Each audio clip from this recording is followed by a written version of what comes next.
Why did the FBI raid Rocky Flats nuclear weapons plant?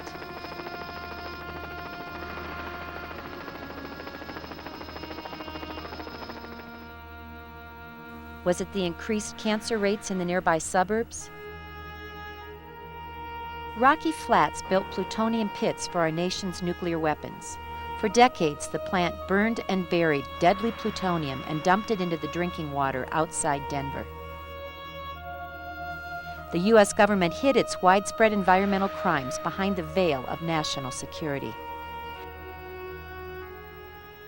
Until the FBI raided Rocky Flats in 1989. That was the first time in history the FBI raided another federal agency. The Justice Department then called together a Colorado grand jury to investigate the U.S. government. So after a 3-year investigation, why did the Justice Department seal the grand jury's report? Why did the judge order the grand jurors never to talk about Rocky Flats or face imprisonment? Wes McKinley is a conservative Colorado cowboy who's never even had a traffic ticket. Mitchell School was built, and that's where I went to school. I started first grade there.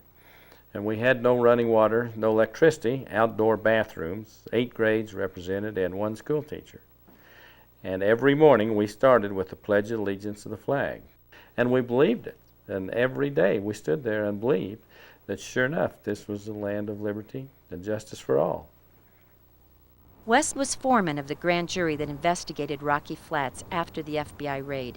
Now he's under FBI investigation. Why is he willing to risk prison to warn us about the hidden dangers of Rocky Flats?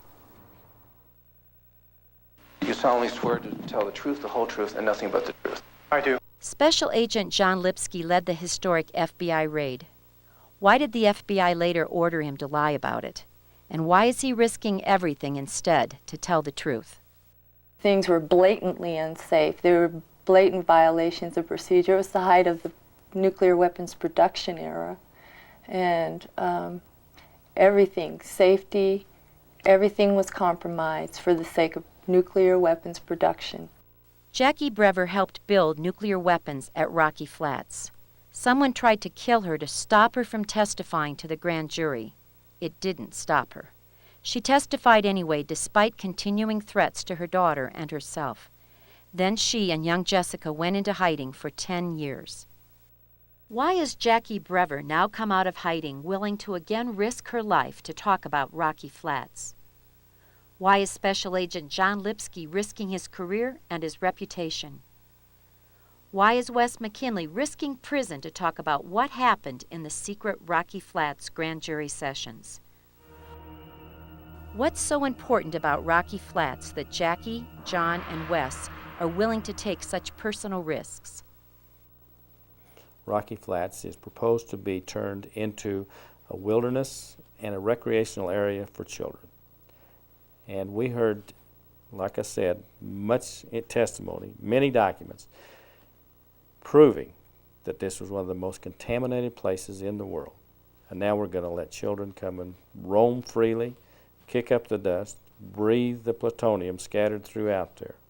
Not only must we stop it at Rocky Flats, but all of the nuclear weapons facilities in America are the same or worse, and we can't allow this to happen.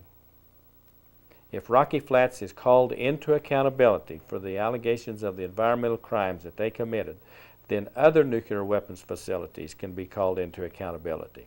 Then we will start uncovering all of the pollution and contamination that has been done in our country, that has been done in the interest of big money, with disregard for the health and safety of the people of America.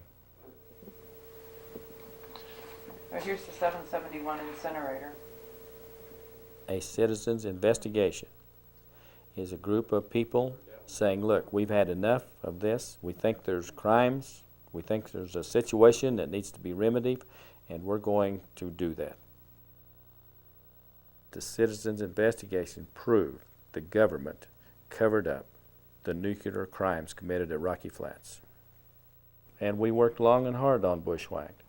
And it tells the story, the true story, from several different points of what actually happened at one nuclear weapons facility.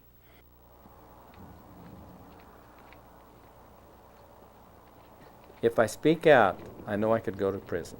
I'm willing to take that risk.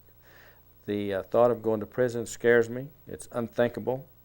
But still, when I think of the kids that are dying of cancer, the high rate of cancer that we have, when I think of wasted bodies, and if there was a chance I could stop that, I could do something about that, and I didn't, that would be a much harder burden to carry than it would spending the rest of my life in prison for doing what I knew to be right.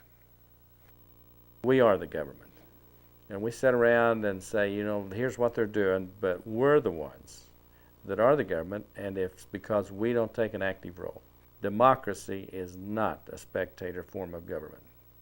When I was in teaching science in Springfield, we had a rattlesnake in a cage, and we caught a kangaroo rat and put in with this rattlesnake. And this kangaroo rat, as soon as he got in a cage and seen this snake, just froze, you know, scared to death. He stood in a corner and just trembled. We wondered if he would die of a heart attack or anxiety. The second day, he wasn't scared, but he was a little bit safety-minded, you know, he kept his distance. By the fourth day, the rattlesnake was his friend. Boy, he just jumped on top of that rattlesnake and run around, and he was not concerned at all. He had gotten used to the danger. The sixth day, the rat wasn't there. And I think that's what we've become with the nuclear things. They've been here so long, and we've gotten so used to them that just through blind ignorance we ignore it. We don't realize what's happening. One of these days we'll be like the rat. This will consume us, and we'll be gone.